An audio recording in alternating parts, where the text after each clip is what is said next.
This field north of Kensington, Minnesota in 1898, a discovery sparked what would become over a century of debate.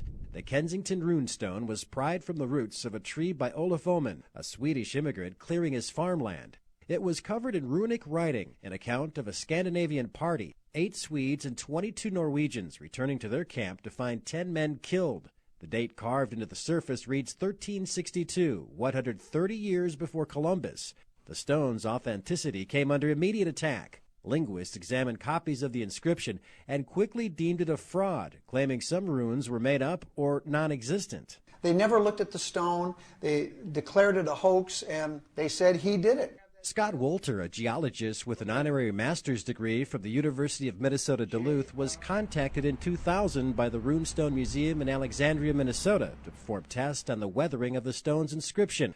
By comparing it to tombstones in Hallowell, Maine, his St. Paul-based firm made a significant discovery. We have evidence that shows within the inscription the weathering of the mineral biotite. At about 200 years, that mineral started to fall off the surface of those tombstones. The runestone, because all those micas are already gone, has to be older than 200 years from the date that it was discovered, because it hasn't been in a weathering environment since it's been discovered. The data puts it well before Ullman's time, but raises another question. If it's not a 19th century hoax, what is it?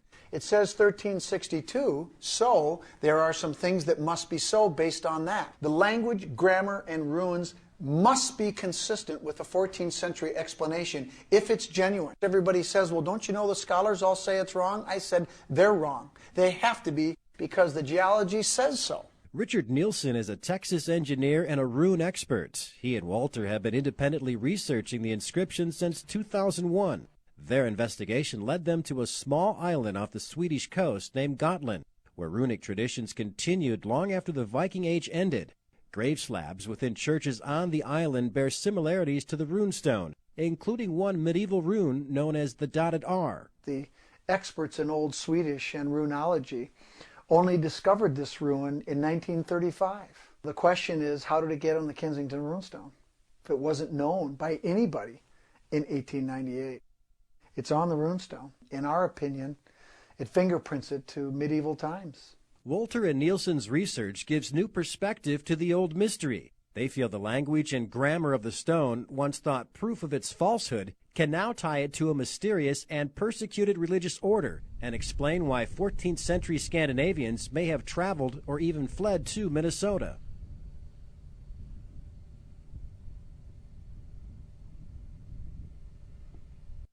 The ruins took us to the island of Gotland, and the date is 1362. This is during a very important period of history in that part of the world. And especially important for one group in particular. The impact of the Crusades had given rise to military religious orders, such as the Knights Templar, formed to protect Christian passage to and from the Holy Land. They grew to be influential and wealthy throughout Europe, presenting a problem to the King of France and the Catholic Church. Their final put down was 1314. Because they were under persecution, everything that they did now was done in secret. While searching Gotland's churches, Wolter and Nielsen discovered Templar crosses on the runic grave slabs, an indication of their presence on the island. Many of the churches were built and inhabited by a monastic order known as the Cistercians, who had an extensive training in language and linguistics. The Cistercians were obviously very intelligent. They worked very closely with these medieval military orders. So closely, in fact, they risked being excommunicated for their actions.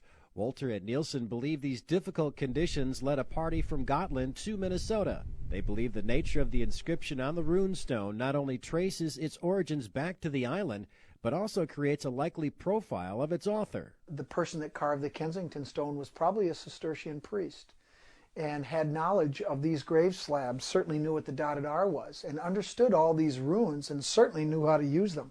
The number 8 on the stone is punched, and 2 runes, a U and an L, are crossed.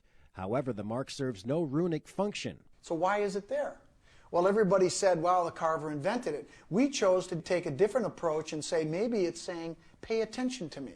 Using a medieval dating system called the Easter Table, which was known to be used on Gotland, Wolter and Nielsen plotted these runes in their appropriate columns. Guess what year that is? 1362. According to the researchers, the date is encoded into the inscription to protect the conventional date from alteration. But why would the carver do this? We think the runestone is a land claim.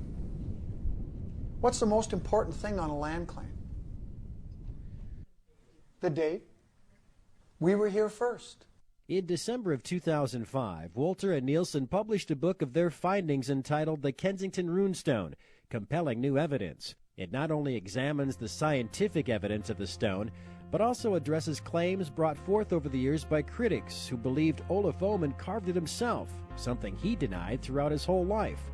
But the research hasn't ended since the book's release. Wolter and Nielsen are continuing to uncover details of the stone's origins, hoping that one of Minnesota's greatest mysteries may finally be resolved.